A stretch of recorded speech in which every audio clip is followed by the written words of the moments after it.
რაც შეცვლის უნგრეთის საპარლამენტო არჩევნებში ვიქტორ ორბანის მარცხის საქართველოსთვის. ოპოზიციაში ამბობენ, რომ გუშინ არა მხოლოდ უნგრელმა ხალხმა, არამედ დემოკრატიამ, თავისუფლებამ და ევროპის კიდევ უფრო გაძლიერებამ გაიმარჯვა. პოლიტიკოსები ყურადღებას ამახვილებენ ორბანის ქართულ ოცნებასთან ურთიერთობაზე და ამბობენ, რომ ახლა ევროკავშირი ივანიშვილის ანტიდემოკრატიულ ნაბიჯებს უფრო მოქნილად უპასუხებს. მათი თქმით, ევროკავშირში ოცნების სასანქციო წინადადებებს სწორედ ვიქტორ ორბანი ბლოკავდა. ახლა კი ახალი ხელისუფლების პოზიცია დიდი ალბათობით სხვაგვარი იქნება. უნგრეთში ევროპული დემოკრატიის გამარჯვება არის მნიშვნელოვანი შესაძლებლობა, როგორც ევროკავშირისთვის, ერთიანი გადაწყვეტილებების მიღების კუთხით, დემოკრატიის დასაცავად, მათ შორის იმისთვის, რომ ევროპული უსაფრთხოება იყოს მხარდაჭერილი და უზრუნველყოფილი ევროკავშირის შიგნით უკრაინის სუვერენიტეტის მხარდაჭერის გაძლიერების კუთხით და ის, რომ დღეს პუტინს აღარ ყავს მთავარი დასაყრდენი ძალა ევროკავშირის შიგნით, ეს არის მნიშვნელოვანი გამარჯვება, მათ შორის ჩვენთვისაც, იმიტომ რომ დაბრკოლებები, რომელიც ქონდა ევროკავშირის გადაწყვეტილებების კუთხით საქართველოს მხარდასაჭერად და ქართული დემოკრატიის და ევროპული მომავლის არის მოხსნილი. უნგრეთში მომხდარი ცვლილებები არის თავისუფალი სამყაროს გამარჯვება, გარდა უნგრელი ხალხის გამარჯვებისა და არის ავტორიტარული სამყაროს კიდევ ერთი მარცხი. გამოჩნდა კიდევ ერთხელ, რომ რუსეთის ქსელი, რუსეთის გავლენა ევროპაში არის წარმავალი ამბავი.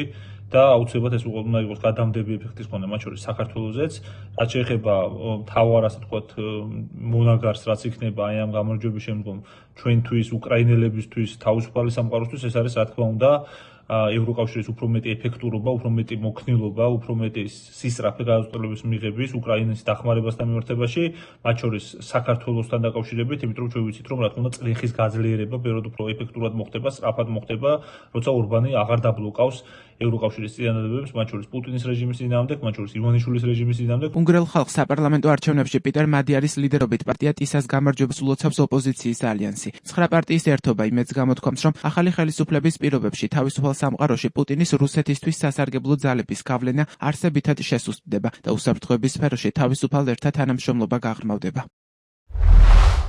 ოპოზიციის ალიანსი ულოცავთ უნგრელ ხალხს საპარლამენტო არჩევნებში პიტერ მადიარის ლიდერობით პარტია ტისას გამარჯვებას, რაც ცალსახად არის უნგრელი ხალხის მკაფიო და მტკიცი არჩევანი დემოკრატიის მხარდასაჭერად. უნგრეთი წარმოადგენს ევროპული ცივილიზაციის განუყოფელ ნაწილს, რაც ვიქტორ ორბანის მხრიდან მარცხის აღიარებაშიც მკაფიოდ გამოიხატა. ხელისუფლების მშვიდობიანი გადაბარება დემოკრატიული ტრადიციის ერთ-ერთი უმთავრესი მონაპოვარია. უნგრეთის მყარი და მკაფიო პოზიცია რუსეთთან და თავისუფალი სამყაროს სხვა მტრებთან მიმდინარე დაპირისპირებაში უაღრესად მნიშვნელოვანია საქართველოს და მთელი თავისუფალი სამყაროსთვის.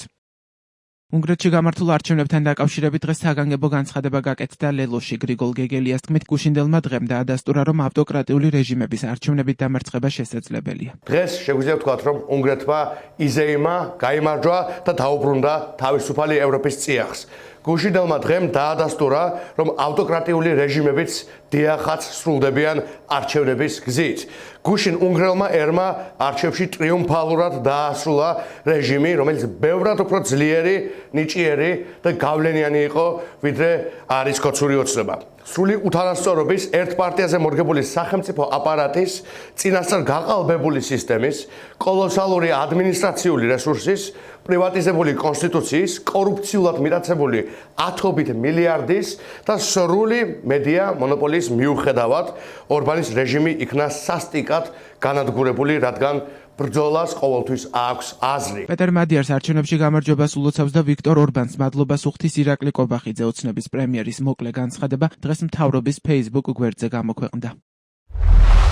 ქართველი ხალხისა და საქართველოს მთავრობის სახელით ულოცავ პეტერ მადიარს და მის პარტიას უნგრეთის საპარლამენტო არჩევნებში გამარჯვებას. მადლობას უხდი ვიქტორ ორბანს და მის გუნდს წლების მანძილზე საქართველოს ეროვნული ინტერესებისა და ქართველი ხალხის გამორჩეული მტკიცე მხარდაჭერისთვის. საქართველოს და უნგრეთს აკავშირებს მეგობრობისა და პარტნიორობის ხანგრძლივი ისტორია, რომელიც აუცილებლად გაგრძელდება. პეტერ მადიარის გამარჯვებას უნგრელებს, უკრაინელებს და ქართველებს ულოცავს. პუტინს და ივანიშვილს კი უსამძიმრებს მიხეილ სააკაშვილი. მესამე პრეზიდენტის თქმით, ოცნების ლიდერს ყველა პოლიტიკური უმსგავსობა სწორედ ორბანმა ასწავლა. ივანიშვილს და ოცნებას გარდაეცვალათ მამა ვიქტორ ორბანის სახით. ივანიშვილს ყველა უმსგავსობა სწორედ ორბანმა ასწავლა. ზიზღის პლაკატები, კაცი-კაცია, ქალი-ქალი, აღვირახსნელი კორუფცია, ანტიევროპული რიტორიკა, შავი პერის კონსულტანტები ისრაელიდან, ომით დაშინება. გუშინ ყველაფერმა ამან არ უშველა და მან კრახი განიცადა უნგრეთში. ღმერთო, ეს ხმატკვილი გამაგონე ჩემს მამულში. ეს ხმა უკვე ისმის და მის გასაგონად მზად უნდა ვიყოთ. მიუხედავად ბევრი მსგავსებისა არსებობს მთავარი განსხვავება. უნგრეთში საარჩევნო დღეს გაყალბებები არ ხდება და იქ არ არიან პოლიტპატიმრები. ორბანი მიუხედავად ყველაფერისა უმჯობესია ყოველთვის იყო და რჩება პოლიტიკოსად. ჩვენთან საქმე გვაქვს კლასიკურ კრიმინალთან, მაგრამ ბოლო მაინც ერთი ექნებათ. ვუსამძიმრებ მათ საერთო პატრონს პუტინს და ვულოცავ უნგრელებს, უკრაინელებს და ქართველებს ამ ისტორიულ გამარჯვებას. რუსეთმა ზედიზედ მეოთხეც წააგო რუმინეთში, მოლდოვაში, საფრანგეთის მუნიციპალურ არჩევნებში და ახლა უნგრეთში. ყველგან სადაც არჩევნები ტარდება, ხალხი უარს ამბობს მონობაზე. უნგრეთის არჩევნებში გამარჯვებულ პეტერ მადიარს წარმატება ქართველი ხალხის სახელით მიულოცა სალომე ზურაბიშვილმა. გილოცავთ ყველა ქართველის სახელით, ვინც უნგრეთში დემოკრატიის გამარჯვებაზე ლოცულობდა. ჩვენ გვჯერა უფრო ძლიერი ევროპის, რომელიც არ დანებდება რუსეთის ჰიბრიდულ ან პირდაპირ აგრესიას, წერს სოციალურ ქსელ X-ზე გამოქვეყნებულ პოსტში საქართველოს მეხუთე პრეზიდენტი.